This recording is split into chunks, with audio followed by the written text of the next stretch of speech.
uh, gadget ya, ya, di media medsos hanya sehingga merupakan khususnya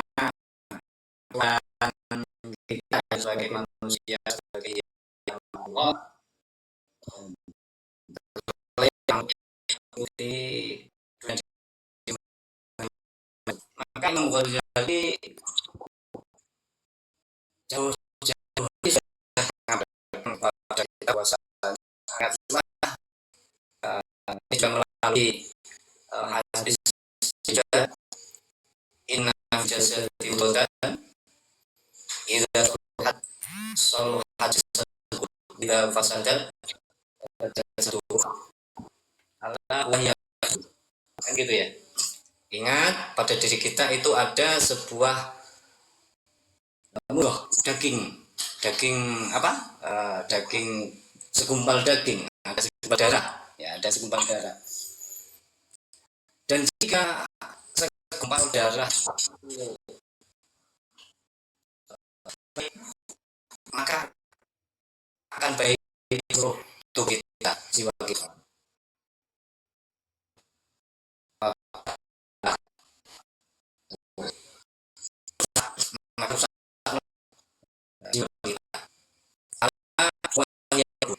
Ingatlah, segumpal darah itu adalah daging, kata Nabi ini, hadis. Maka di sini ada relevansinya, pada pesan Imam Ghazali yang sudah dikabarkan sejak dulu, yaitu hati adalah sebuah atau suatu yang penggerak jiwa kita. Maka ketika jiwa kita itu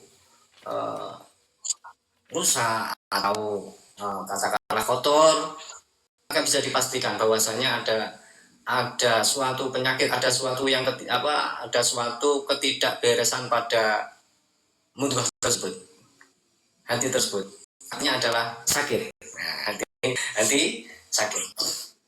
Maka di sini Imam Ghazali menerangkan bahwa penyakit hati itu ada kemungkinan ada. Ini saya bawa referensinya ini. Imam Ghazali dalam kitabnya Ihya Ulumuddin menyebutkan bahwasanya ada 10 macam penyakit hati. Kata Imam Ghazali, wa yakfihi minal muhlikati an-nadhru fi ashratin.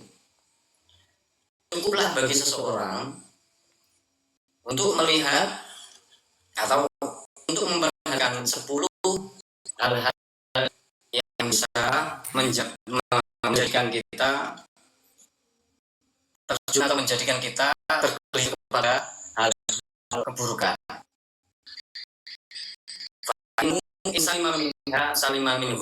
Sesungguhnya kalau kita itu bisa mengetahui 10 itu, maka kita akan selamat dari 10 kehancuran tersebut.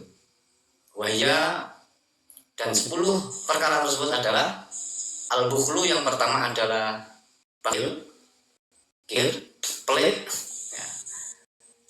Wal kibru, dan yang kedua adalah sombong. Nah, ini sombong.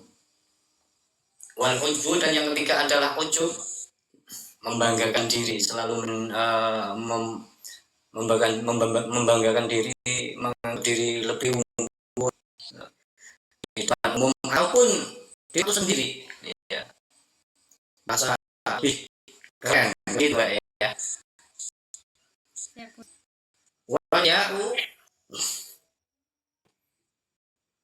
Warya'u dan riya. Riya pamer. Wal hasadu, hasad, iri, dengki. Wasyiddatul ghadabi, dan amarah yang sangat. Wasyiddatul ghadabi, dan amarah temperamen. Kata apa? Ya, temperamen. Makanan yang kurang baik, dan syahwat-syahwat yang kurang baik, wahubul mal, cinta harta benda, cinta dunia, dan ini juga bisa menjadi pemicu gadget sekarang ini ya, sebagai micu anak muda sekarang ya, awalnya mesti kubul mal dan yang terakhir kubul jah, cinta akan pangkat, cinta akan wibawa. Dan ini bisa yang mungkin bisa menjadi motivasi sehingga anak-anak Gen Z sekarang itu kebanyakan itu tidak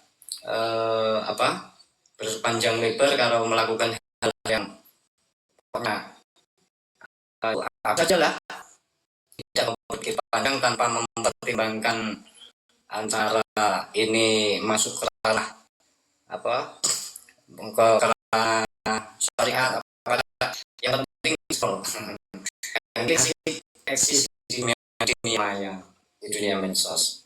Maka jauh-jauh hari Imam Ghazali sudah memberikan warning bagi kita anak muda, terkhusus apalagi di dunia modern ini, di dunia zaman scroll, maka sangatlah relevan untuk mengingat pesan-pesan Imam Ghazali yang sudah dikatakan dalam kitab Ihya Ulumuddin sebagai barometer atau sebagai filter bagi kita untuk menintrospeksi diri supaya nanti tidak terjangkit oleh penyakit-penyakit hati itu.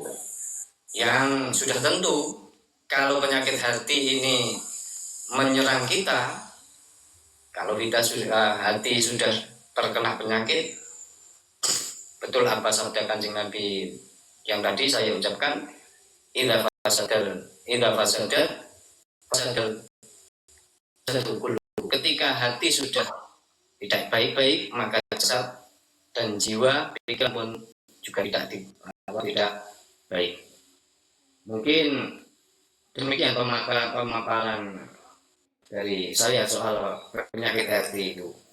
Oke, Gus. Moni. Oke, saya masuk ya, Gus. Tadi dari penjelasan Gus Aman ada 10 macam penyakit hati: bakhil, sombong, ujub, ria, amarah, makanan yang kurang-kurang baik, cinta harta benda, cinta akan pangkat. Ya, benar ya, Gus ya? Di era sekarang, Gus, di mana di era like dan validasi, scroll sana sini, bagaimana kira-kira menurut Gus Aman cara kita tetap ikhlas dan terjebak di riya atau pamer digital? Kalau pakai kacamata Imam Al-Ghazali untuk menyikapi keadaan sekarang ini, bagaimana, Gus? Menurut panjenengan. Ya, terima kasih. Ya, mungkin itu sangat sulit bagi saya sendiri, itu ya sudah belajar ya. Makanya di forum ini kita sama-sama belajar menganalisis penyakit hati dan juga berikut obatnya, kan begitu ya. Jadi untuk menanggulangi supaya kita tidak terjangkit yang namanya penyakit hati, terlebih dahulu ya memang kita harus tahu itu kategori penyakit hati tersebut. Jangan sampai kita ingin selamat dari penyakit hati, akan tetapi kita sendiri tidak mengerti apa itu penyakit hati. Ibarat kalau saya sering menerangkan anak-anak soal fikih toharoh, bab suci, misalkan ini ya, saya menerangkan tentang cara bersuci atau mensucikan sebuah tempat dari najisnya kotoran. Maka kita harus tahu yang namanya kotoran. Definisi kotoran itu apa sih? Kan begitu kan? Jangan sampai kita ngomong kotoran, akan tetapi kita sendiri itu tidak mengerti apa yang namanya kotoran. Akhirnya kan tidak mensucikan, kan begitu. Nah, pertama yang harus kita ketahui terlebih dahulu adalah penyakit itu sendiri. Ini kategori penyakit apa tidak? Ya pasti yang tahu itu kita sendiri. Ya, lewat ilmu tadi. Makanya Di forum ini kita saling saling menimba ilmu, ya, menimba ilmu. Kita harus mengerti minimal apa yang dikatakan Imam Ghazali tadi, apa yang namanya hasud, apa yang namanya kibir, sombong, apa yang namanya ujub, apa yang namanya hubul mal, hubul itu apa. Lalu kita bisa merasakan diri kita itu berada di mana. Kalau sudah tahu kita itu berada di mana, maka sudah tentu kita mungkin bisa paling tidak itu mencari obatnya yang khusus untuk jenis ini. Misalkan hubul mal, paling tidak kita itu mencari obatnya untuk hubul mal. Setelah itu nanti kita bisa ke sikap kita, maka tidaklah karena tadi tidak mudah juga untuk mendapatkan hati yang ikhlas, tapi bukan berarti sulit untuk ditempuh, bukan berarti tidak bisa. Memang kita itu harus belajar sedikit demi sedikit untuk mempunyai hati yang ikhlas tadi. Maka untuk menanggulangi, ya kembali ke kita masing-masing. Kita eksis di medsos itu maunya apa, inginnya apa. Dan untuk maunya apa, inginnya apa, itu kan kita sendiri yang tahu. Maka dikatakan dalam suatu hadis, innamal a'malu binniyat. Ya, segala sesuatu itu tergantung niatnya. Kalau kita gitu niat eksis di medsos hanya ingin menambah follower, menambah pengikut, ya, mungkin ini yang disampaikan oleh Imam Ghazali. Mungkin begitu, Bu Moni. Sementara. Berarti untuk menyeimbangkan bagaimana di tengah gempuran media sosial dan scroll TikTok dan apapun itu atau Instagram, untuk menjaga hati tetap agar tidak riak dan pamer, kita kembalikan ke niat masing-masing. Sebenarnya tujuan kita itu mana, mana, jadinya oke saya bergerak di media sosial, semata kita tidak boleh menilai kalau itu pamer, kata itu riak, karena kan kita tidak tahu niat seseorang, jadi tahu tolaknya kita sendiri kan ya guys.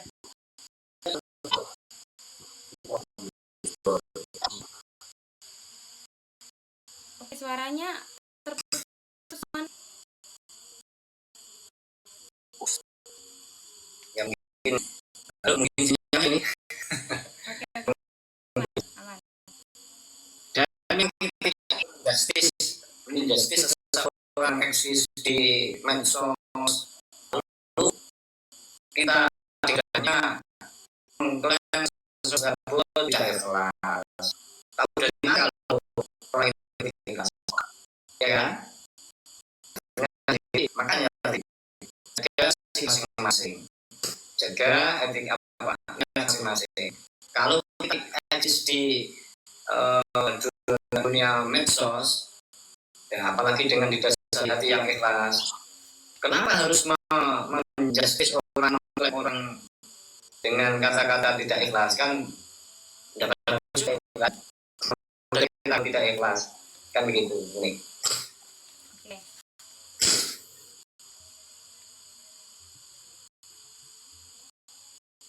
Oke, untuk pertanyaan selanjutnya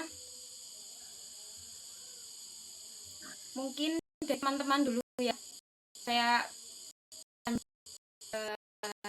ini biar nanti nggak cuma banyak pertanyaan saya, mungkin kalau ingin bertanya langsung bisa di komentar nanti sudah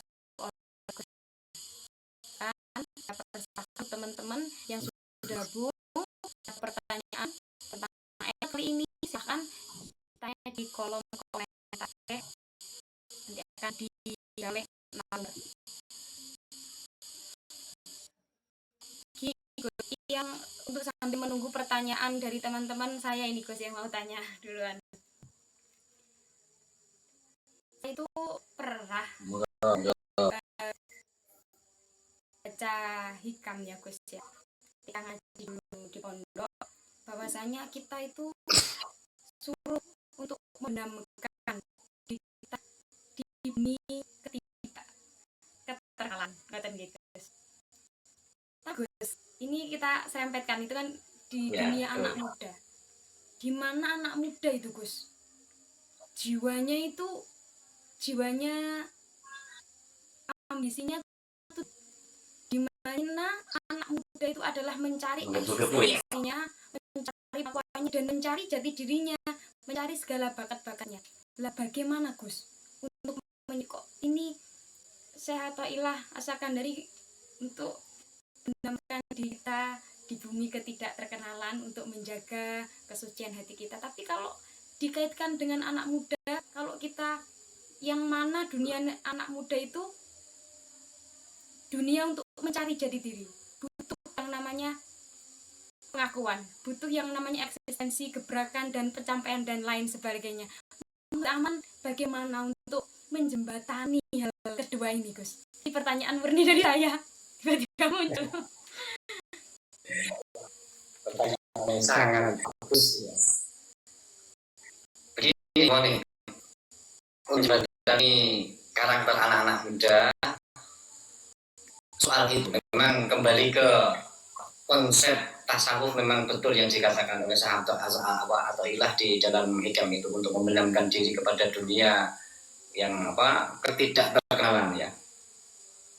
Tapi cenderung Gen Z sekarang itu ingin yang seperti Bu Moni katakan tadi, mencari jati dirinya. Oke lah, aku sih itu untuk mencari jati dirinya itu bagian daripada prestasi mereka. Mungkin pertama kita biarkan saja mereka itu berkreasi, asalkan tidak berlebihan, tidak melewati garis-garis besar haluan syariat Islam, kan gitu ya. Sama masih diperhatikan dalam Islam, khusus ke hukum fikih itu tidak melanggar, maka kita biarkan saja, biarkan mereka mencari jati dirinya. Toh mereka nanti kalau memang betul-betul mau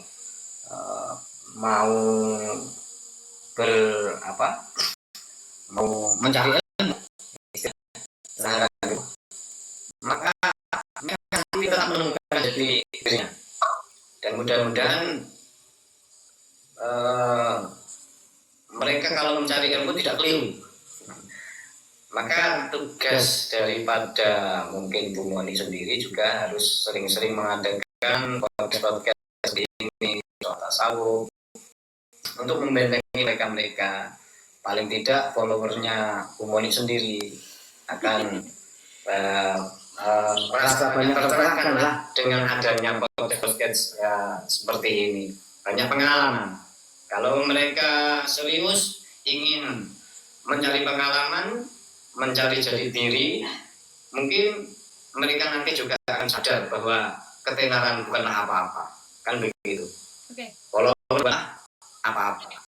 Oke, dari penjelasan Gus Aman ini, jadinya saya rangkum berarti ini kita nggak boleh menjadi sufi kesiangan ya Gus, sufi sebelum waktunya. Jadinya sesuai dosis masing-masing ya Gus ya, biarkan anak muda yang mencari eksistensinya kan yang memang dosisnya seperti itu, ngoten ya Gus ya. Setuju nggak? Ada pepatah mantra saudara bagaimana ya? Ada pepatah Arab itu mengatakan mantra saudara lili awal nih, pepatah saudara lili awal nih. Barang siapa itu muncul belum waktunya, maka dia akan menghadapi jurang kehancuran. Ya mungkin itu yang dibilang Bu Moni tasawuf kesiangan. Mereka itu berkreasi dulu. Oke, ini langsung saja. Saya ingin membacakan pertanyaan dari teman-teman ini yang komen di kolom komentar. Dari Sagittarius. Oke, terima kasih Sagittarius. Apa nasihat Al-Ghazali yang paling relevan untuk anak muda yang terjebak dalam siklus validasi digital? Apa nasihat Imam Ghazali untuk anak muda Gus yang paling relevan untuk anak muda yang terjebak dalam siklus validasi digital? Oke, terima kasih Mbak Sagittarius. Oke, untuk yang lainnya sebentar ya, kita tunggu jawaban dari Gus Aman dulu.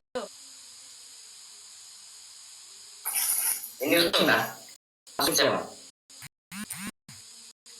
Oke, langsung dijawab Gus. Apa mau saya bacakan nyanyi lain dulu Gus? Ya, bisa dilihat seperti pertanyaan yang lain. Oke, ini Sambil melihat pertanyaan yang sama tadi. Pertanyaannya dari Sagittarius, apa nasihat Al-Ghazali paling relevan untuk anak muda yang terjebak dalam validasi digital? Oke, kritis sekali. Terima kasih Sagittarius. Untuk pertanyaan bagus dari Imawan terima kasih. Assalamualaikum. Apakah benar penyakit hati dari kisah cinta yang dihianati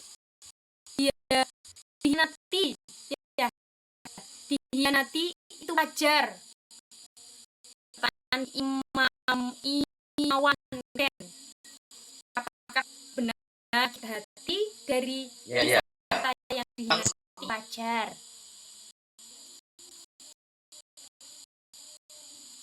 Dan bagaimana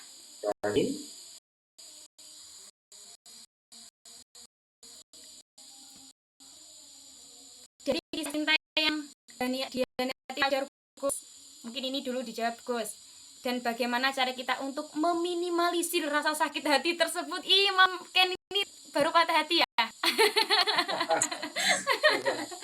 Oke, monggo Gus Aman, mungkin pertanyaan 2 boleh dijawab sebelum kita melangkah ke pertanyaan-pertanyaan dari teman-teman yang Masya Allah semangat sekali.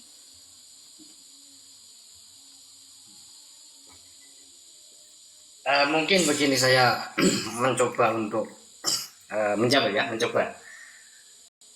Kalau merasa terjawab ya alhamdulillah, kalau belum puas ya jangan nanti, ya mohon maaf, bisa nanti buka referensi atau cari referensi yang lain, kan begitu. Pertama, nasihat Imam Ghazali kepada Gen Z atau orang-orang yang bersifat digitalisasi, maka kita reset kita rehat sejenak, kita restart diri kita ingat-ingat apa tugas kita sebenarnya. Maka dikatakan oleh Imam Ghazali, kita itu diciptakan oleh Allah memang betul-betul untuk fokus beribadah. Maka kalau melalaikan hal itu, sering scroll di dunia medsos, maka tentu saja kita akan lalai dengan tugas-tugas kita sebagai makhluk, sebagai hamba Allah, yang nanti tetap berujung menjerumuskan kita akan terlalu lebih dalam di dunia medsos. Dan itu memang secara sedikit demi sedikit lama-lama nanti kita sangat terlalu dalam kepada terjerumus pada dunia medsos itu. Kalau sudah demikian memang sangat sulit. Maka untuk menanggulangi itu, ya, silahkan diingat ya pesan Imam Ghazali tadi. Kita sebagai manusia tak terlepas dari ikatan ubudiyah, ikatan makhluk, ya, ikatan ubudiyah kepada Allah Subhanahu wa taala yang disebutkan dalam Al-Quran sendiri, wa ma khalaqtul jinna wal insa illa liya'budun. Sudah tentunya sudah sepatutnya kita sebagai hamba Allah, tugas kita adalah murni fokus untuk beribadah kepada Allah. Dan perlu dicatat, ibadah itu tidak melulu kepada ibadah yang seperti sholat, puasa, bukan itu. Ya, itu adalah ada ibadah jenis ibadah mahdhur dan ghairu mahdhur. Mungkin yang mahdhur itu adalah sholat, segala puasa dan yang lain, dan ada juga ibadah yang ghairu ibadah ghairu mahdhur. Itu ibadah yang sifatnya tidak mengikat. Ya. Segala sesuatu yang memang didasari dengan niatan yang baik itu menjadi ibadah. Tapi ingat tujuan kita adalah ibadah. Karena kita terlalu sering scroll, terlalu sering di dunia, akhirnya itu kita tak terasa, akhirnya kebawa arus, terlena. Akhirnya jauh dari nilai niatan pertama tadi. Niatan apa? Ibadah tadi. Akhirnya kita asik sampai melalaikan tugas kita sebagai hamba Allah, sebagai khalifah yang diutus di muka bumi ini sebagai apa? Untuk beribadah kepada Allah, mengabdikan, menyembah kepada Allah itu sendiri. Mungkin demikian. Kemudian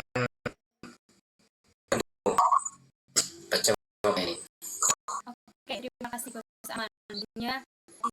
Mbak Sagitarius, jawaban dari Gus Aman, yakni untuk pertama nasihat-nasihat yang paling relevan untuk anak muda yang terjebak dalam siklus validasi digital, yaitu pertama kita harus mengingat hakikat kita, tujuan hidup itu apa sebenarnya. Jadinya ketika kita mengingat tujuan kita, maka kita insya Allah tidak akan terjebak, karena orang yang terjebak itu karena memang dia itu lalai jalan pulang. Maka dari itu kita harus selalu mengingat-ingat agar kita tidak lupa jalan pulang. Nggak apa-apa kok kita main jauh-jauh, nggak apa-apa, tapi satu, jangan lupa jalan pulang. Oke, lanjut ya Gus. Pertanyaan yang kedua, Masya Allah. Aduh, banyak kali yang bergabung ini. Dari Imawan Ken. Oke, ini Imawan Ken ini kayaknya lagi patah hati ya. Sambil minta ya didoakan sama Gus Aman agar hatinya kembali pulih lagi dan menemukan yang baru. Saya bacakan lagi Gus pertanyaannya dari Imam Ken.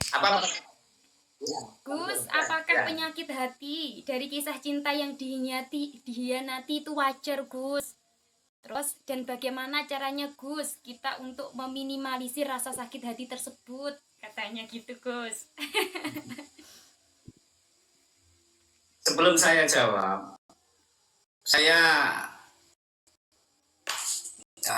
juga memang seberapa parah sih atau sudah berapa kali ya seorang wanita kok sampai segitunya. Oh iya, terlalu sering ke sini sampai ini pertanyaannya. Oke, saya berusaha untuk menjawab.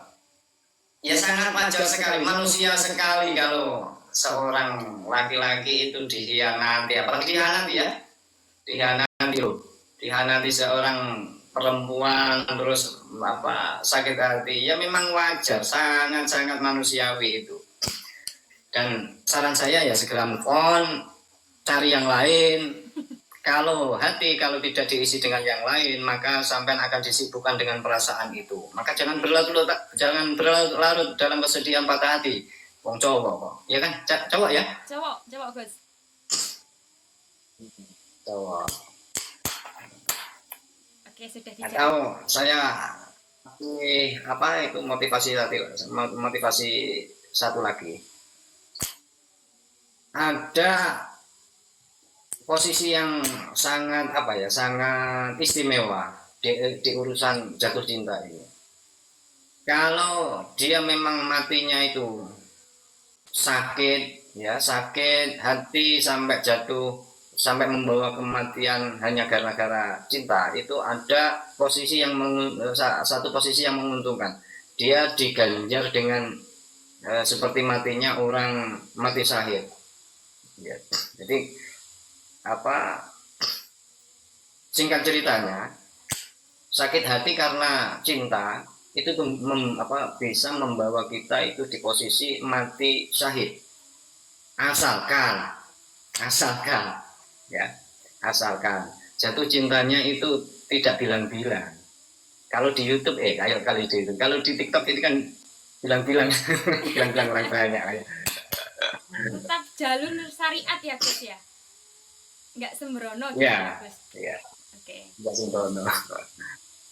Ya kayak saya. Ya, untuk Mas Mawan Ken ya. Iya, Imawan Ken. Waduh, ini kan nikah juga. Makanya saran dari saya, segera cari yang lain. Banyak kok, banyak. Banyak. Kalau mau cari ganti banyak itu ya. Kalau sampai tidak cari ganti ya, nanti sampai perasaan akan disibukkan dengan apa? Itu tadi sakit akan apa? Akan sibuk sendiri sampai kalau tidak ada yang saran saya cari lagi. Bukan begitu Bu Mali? Cari lagi, kalau perlu nanti sowan ya sama Gus Aman di Pondok Ihyaul Ulum, minta dicarikan. Betul sekali. Oke, selanjutnya Gus, pertanyaan dari Dung Dung MR. Kita baca lagi ya. Assalamualaikum Gus, mau bertanya. Masya Allah, ini Gus Aman alim sekali, jawabannya dalam-dalam, suka saya. Bagaimana hukum ibadah seorang jika tidak memahami fikih? Ini keluar konsep tapi enggak apa-apa Gus. Keluar konsep, iya. Iya, enggak apa-apa Gus, dijawab. Langsung ini? Iya, langsung, mboten pun apa Gus.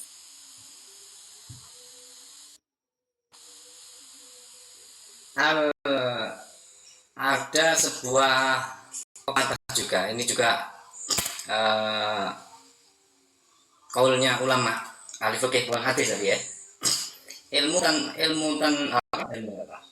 Amal tanpa ilmu mardudatun la tuqbal ya. Amal bila ilmin mardudatun la tuqbal.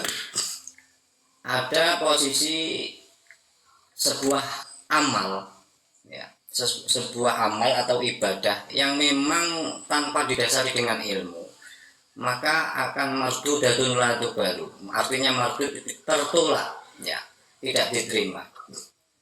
Dengan catatan ini yang melakukan siapa? Orang-orang yang memang lalai dari agama, lalai dari syariat, tidak mau mengaji, katakanlah demikian, sehingga dia itu tidak tahu sama sekali tata cara soal ibadah ya, akhirnya ibadahnya itu dinilai ngawur ya, karena tadi tidak ingin belajar ilmu agama, padahal terkadang di desanya atau di tempatnya itu dekat dengan majelis-majelis taklim. Akan tetapi orang tersebut tidak mau datang atau tidak mau menimba ilmu, tidak mau mencari pengalaman, apalagi soal ubudiyah ini sangat wajib ya, fardu ain, bukan fardu kifayah mencari ilmu itu.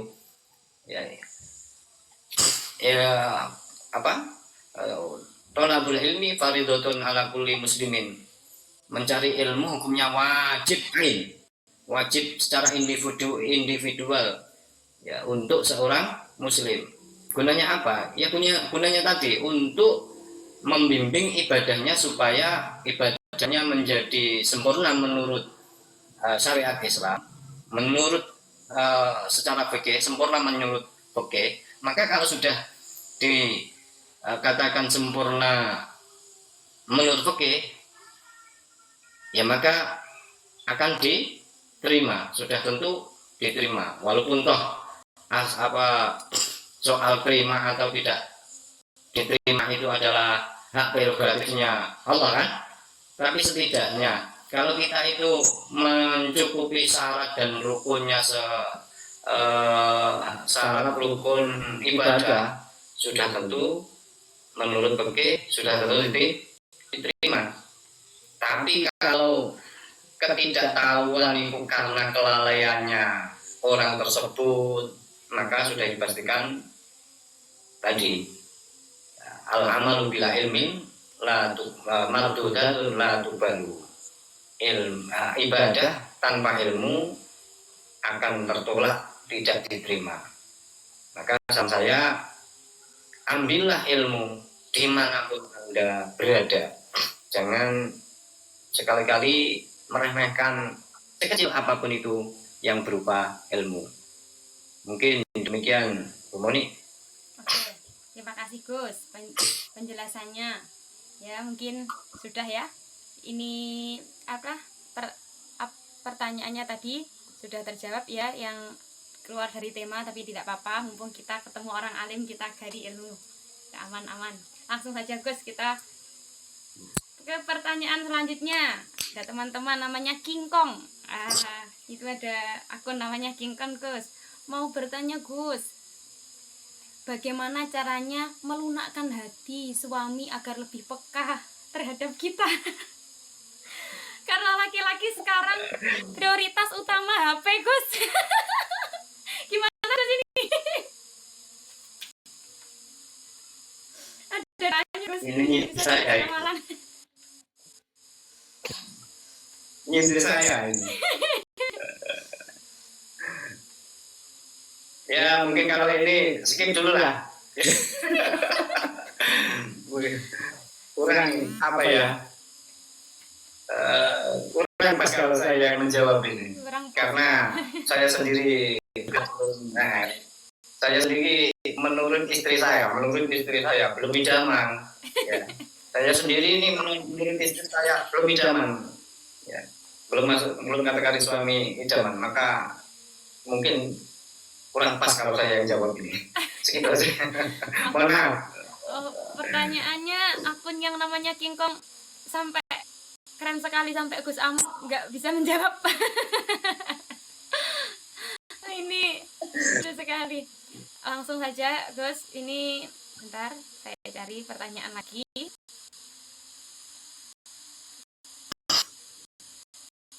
Oke teman-teman, kalau mau bertanya silahkan tanya di kolom komentar. Kita bertemu dengan Amanullah, beliau orangnya alim. Menurut saya beliau sangat alim, keren sekali. Wawasannya juga sangat dalam, wawasannya juga dalam, jawabannya juga tadi plek gitu, sangat masuk. Ya teman-teman, silahkan bertanya. Silahkan kalau bertanya yang langsung tulis di kolom komentar.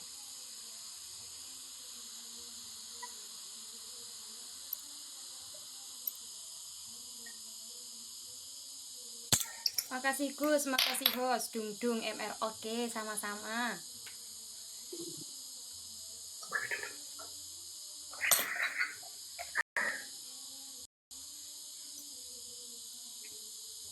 Allah. Boleh dong, tanya lagi, boleh, nggak usah dah. Boleh, silahkan diketik di kolom komentar. Sama ya Gus ya. Ini mau tanya lagi. Oh ya, Demokrat Lamongan Gus. Gus tanya, gimana pasangan bisa paham, bukan sekedar ingin dipahami. Oke, terima kasih Demokrat Lamongan. Oke. Ya, saya tahu orang ini siapa yang tanya ini. Saya tahu. Seperti saya menjawab, saya tidak ingin terjebak dengan pertanyaan ini. Ini terjebak ya pertanyaannya Gus. Iya. Ya, sama pertanyaan tadi. Sudah, mohon maaf segitu aja itu. Terima kasih. Terima kasih. Ya, sobat, itu. Saya tahu orangnya. Padahal yang tadi Gus, yang King Kong tadi, waduh kok gak dapat jawaban saya, padahal masalah terberatku ini Gus. Yang tadi Gus, yang hanya masalah laki-laki tadi. Mungkin Gus Aman bisa ngasih tips sedikit-sedikit untuk kita para perempuan. Apa tadi pertanyaannya? Tadi Gus, ya. Diulang pertanyaannya. Oke, siap Gus, bentar. Mana ya? Cara melunakkan caranya melunakkan hati suami agar lebih peka terhadap kita, karena laki-laki sekarang prioritas utama HP, Gus. Mungkin jenengan punya hal yang sendiri. Padahal tadi kan ya kata aman, tapi komennya di sini padahal itu masalah terberat pulau, Gus.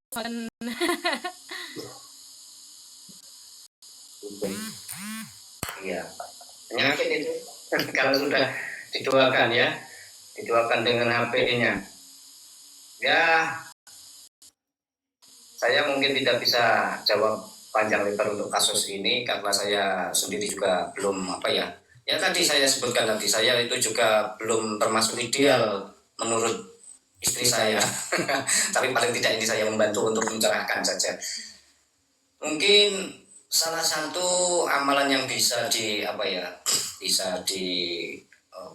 atau bisa diusahakan untuk mengurangi kecenderungan seorang suami kepada HP itu, ya satu, mungkin komunikasi perlu ditata, apalagi rumah tangga itu memang sangat rentan sekali dengan yang namanya komunikasi. Salah sedikit saja bisa berantakan, ya.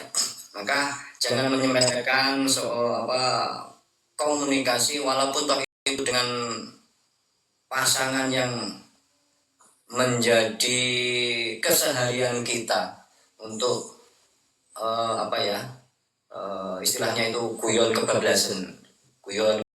Mungkin itu nanti bisa menjadi pemicu retaknya, atau bisa menjadi pemicu seorang laki-laki akhirnya menjadi acuh kepada seorang istri. Mungkin ya karena sifat komunikasi tadi, di gaya bicara mungkin diperhalus, atau, dan ini juga tidak kalah penting ya, ketika seorang suami, misalkan seorang suami pekerja, ketika suami pekerja tersebut pulang dari kerjanya, jangan langsung ditanya atau diajak bicara soal pekerjaan. Jangan, tunggu sampai sang suami hilang penatnya, kasih kopi, kasih teh, mungkin biarkan istirahat dulu, baru nanti diajak komunikasi, guyon-guyon, ya bercandaria, ya. Itu mungkin bisa menghangatkan kesakinahan keluarga. Mungkin itu saja dari saya. Mohon maaf kalau kurang, ya memang saya kira ya memang kurang. Kembali lagi, saya ini juga termasuk belum ideal menurut istri saya. Oke. Terima kasih ya Kun ya untuk segera yang bertanya, yang ikut mengapresiasi dan sangat semangat dari awal sampai akhir. Untuk teman-teman yang pengen bertanya, silakan langsung ketik di kolom komentar tadi. Langsung, kalau pertanyaannya langsung diketik saja ya. Oke.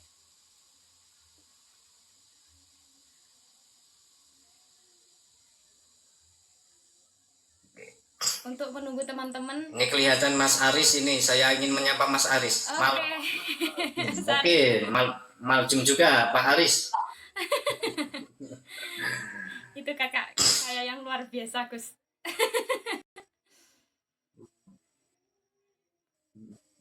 Kak Tri juga ini.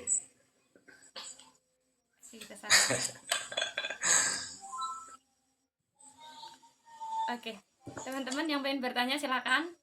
Mumpung bertemu dengan Gus Amanullah, langsung dijawab seketika oleh Gus.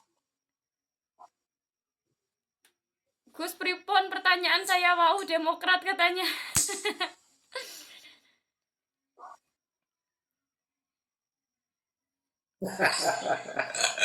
Enggak. Itu masternya itu tadi. Saya tahu orangnya itu. Oke. Dari King Kong, Gus, pesan dari King Kong, alhamdulillah sedikit lega dan sadar diri, Gus. Soalnya kalau baru pulang kerja langsung nedi duit. Ya Allah, teman-teman. Ya, masalahnya Gus ya.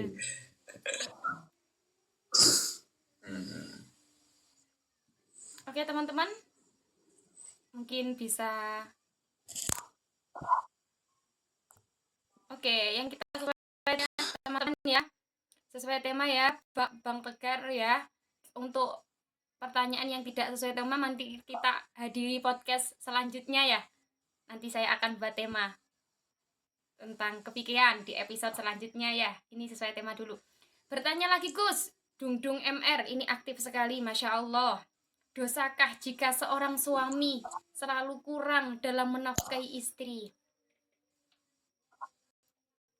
Ini juga sebentar Ya, Gus, keluar dari tema. Sebentar. ini Sebentar kita menjawab yang sesuai tema dulu saja Gus ya.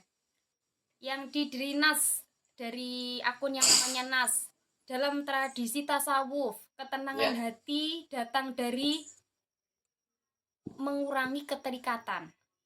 Apakah detox media sosial bisa dianggap sebagai salah satu bentuk tazkiyatun nafs modern?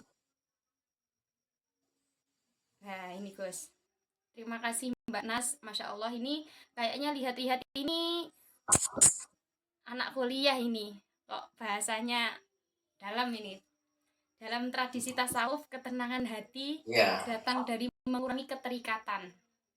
Apakah detox media sosial bisa dianggap sebagai salah satu bentuk penyucian jiwa modern?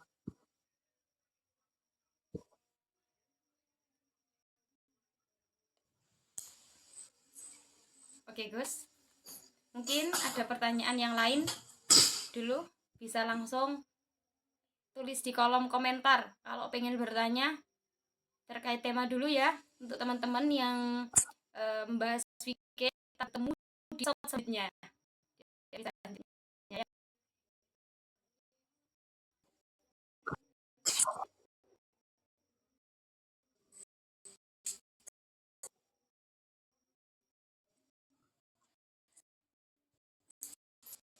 Oke, bisa ada pertanyaan pas teman kita akun yang namanya Nas. Oke, bisa.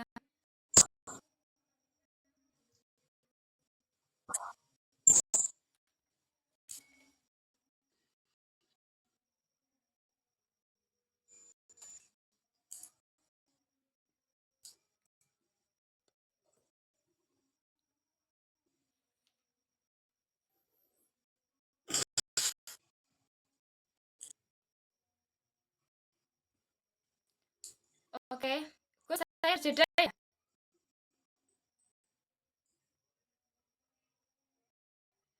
enggak. Oh, baru terjeda ini. Ya, terjadi.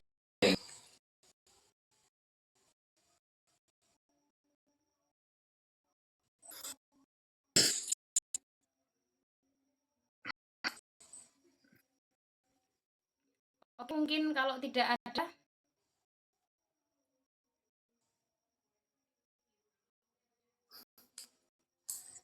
sebentar ini ada gangguan.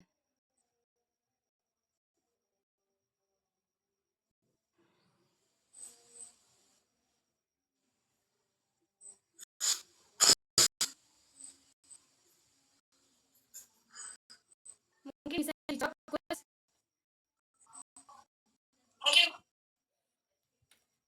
Ya, yang mana dulu ini? Yang Nas Gus.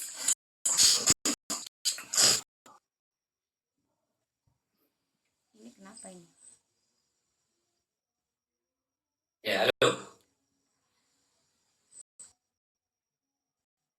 Sebentar Gus, ada.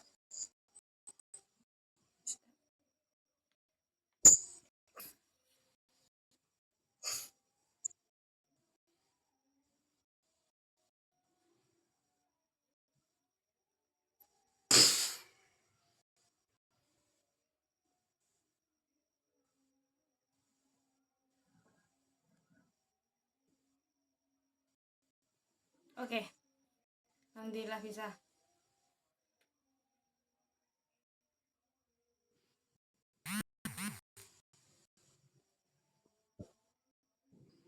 Oke, terima kasih. Mungkin dari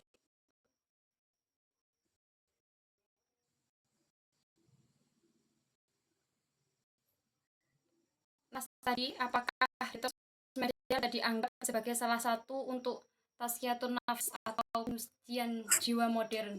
Sebagai apakah kita ulangi lagi ya? Dalam tradisi tasawuf, ketenangan hati datang dari mengurangi keterikatan. Apakah detox media sosial bisa dianggap menjadi salah satu tazkiyatun nafs modern, Gus? Mungkin bisa dikemas. Ya, sebelum saya menjawab ini, karena saya juga keterbatasan soal komunikasi saya, begitu menguasai ilmu apa bahasa-bahasa intelek, akan terlebih dahulu saya tanya kepada Bu Moni dulu ya. Detok apa sih detok? Mungkin bisa pertanyaan tadi dikemas dengan pertanyaan yang dengan menggunakan bahasa yang bisa saya mengerti. Oke, Gus. Saya terjeda ya, Gus. Sebentar, ini wifi-nya sebentar.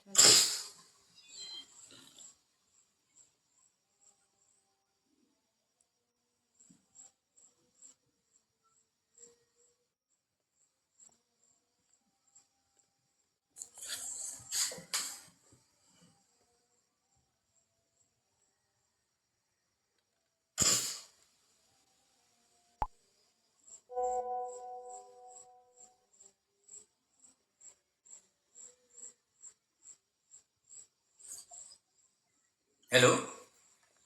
Terjeda ya saya, Gus?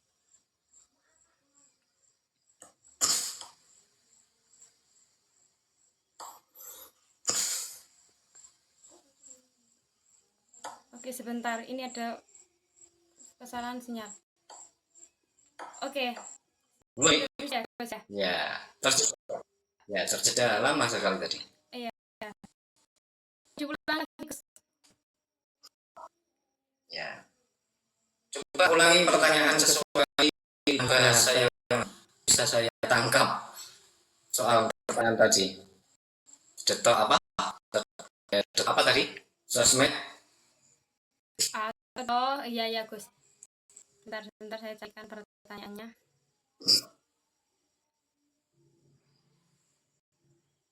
Dalam tradisi tasawuf, ketenangan hati dapat mengurangi keterikatan. Apakah detox itu media sosial untuk kesehatan mental kita? Apa itu juga Ya. dianggap bentuk dari penyucian jiwa kita, seperti itu, Gus? Detox Ya. atau mengurangi stres. Oke. Ya, otomatis itu menurut saya itu bentuk daripada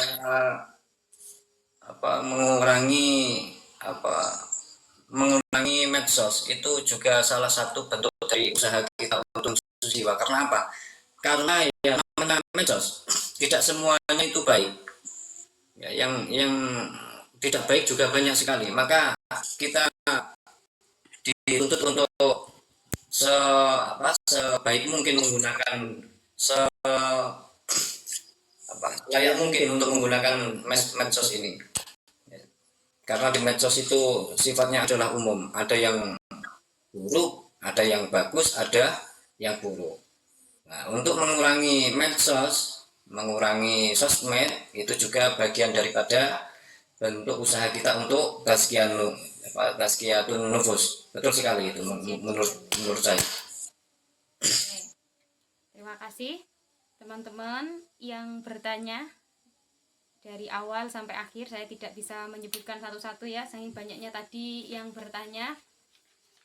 Alhamdulillah ini sudah semuanya ya, sudah terjawab semuanya. Oke, saya beri kesempatan satu pertanyaan lagi untuk teman-teman. Mungkin lagi pengen bertanya, silahkan.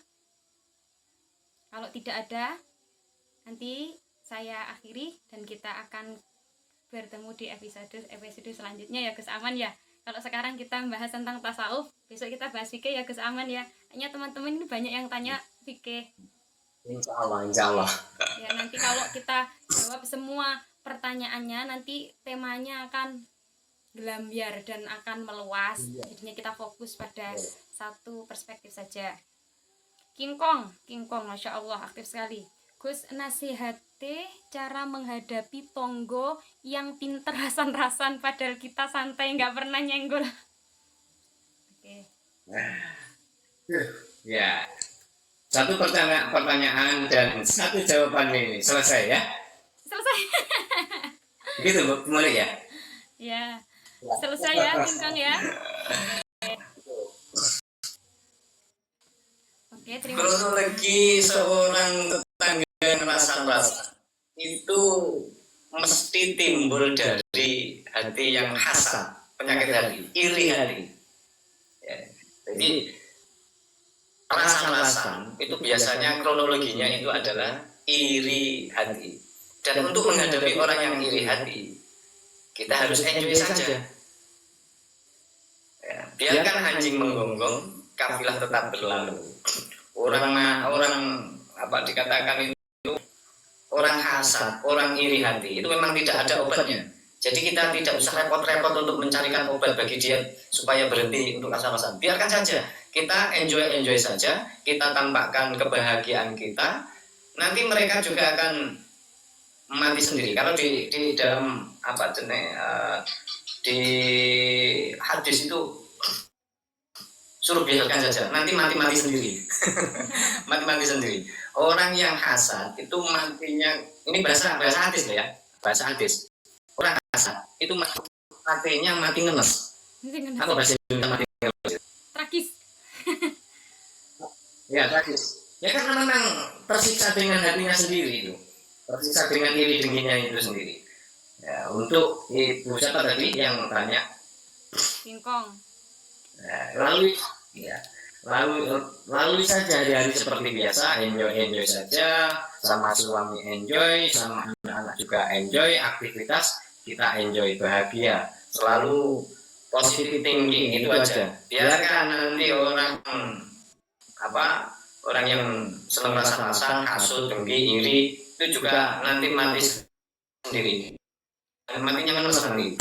Oke, ini mungkin itu saja jawaban dari saya. Kemudian sebentar, saya kepo ini. Ada dari Lendoch ya. Apakah mencintai lewat doa itu dosa, Gus?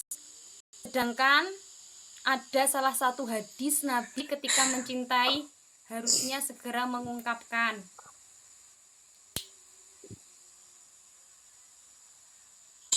Kalau mencintai harus mengungkapkan gitu ya. Aku kok belum pernah lihat ya hadis ini.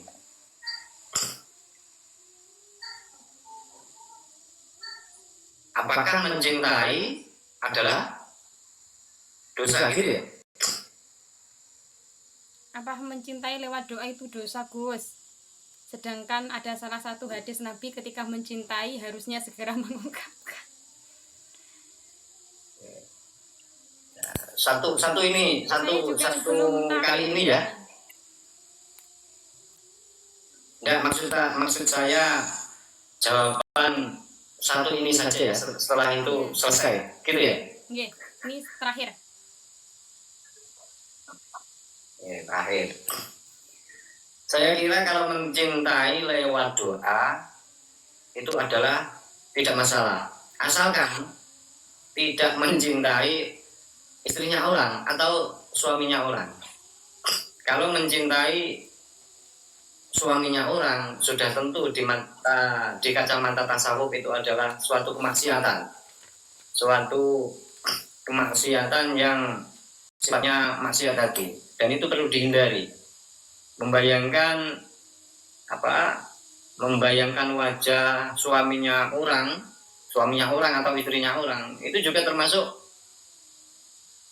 maksiat hati dan harus dihindari. Tapi ya kalau perjaka dan laki perempuan yang belum berstatus miliknya orang, masih lega lah istilahnya, masih jomblo, saya kira tidak masalah kalau lewat doa atau hanya sekedar lewat perasaan, tidak masalah, tidak masalah. Apalagi kalau tidak berbentuk fisik loh ya. Kalau cinta terus dibentukkan dengan bentuk fisik, dengan cara memegang, mencium, itu lain hal lagi itu. Sudah ranah fikih nanti. Oke. Kalau hati ke hati mungkin belum ada hukumnya. Kecuali tadi mencintai suami orang lain, mencintai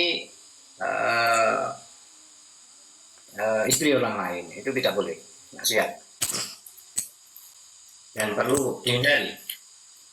Mungkin demikian Bu Moni, dan saya kira ini sudah yang terakhir. Iya.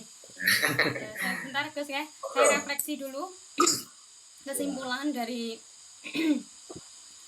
untuk teman-teman. Terima kasih dulu, saya ucapkan terima kasih untuk teman-teman yang semangat mengikuti dan bertanya dari awal sampai akhir.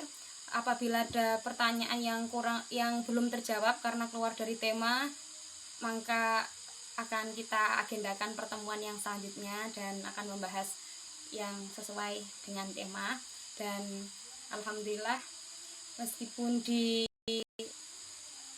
genjot dunia digital, sosial media atau Gen Z yang sukanya serba instan, suka scroll TikTok dan lain sebagainya, ratusan tahun yang lalu sebelum kenal media sosial, Imam Ghazali seperti yang dijelaskan oleh Gus Aman sudah mengingatkan kita tentang penyakit hati, riak, hasud, dan ujub yang kini justru tumbuh subur lewat algoritma. Seolah-olah nasihatnya ditulis untuk kita generasi yang jarinya tak pernah henti untuk bergerak. Untuk menyeimbangkan begini, mari kita menjadi Gen Z yang bijaksana. Nggak apa-apa kok kalau kita punya kegiatan diposting karena memang kita masih muda. Tapi satu, niatnya kita cari niat yang benar, niat yang nggak salah atau yang tidak terkategori yang dijelaskan Gus Aman dari awal, hasud, riak, dan lain sebagainya. Kita tata untuk di era Gen Z yang seperti ini, di era kita digenjot teknologi, digitalisasi, maka yang perlu kita tekankan adalah niat kita.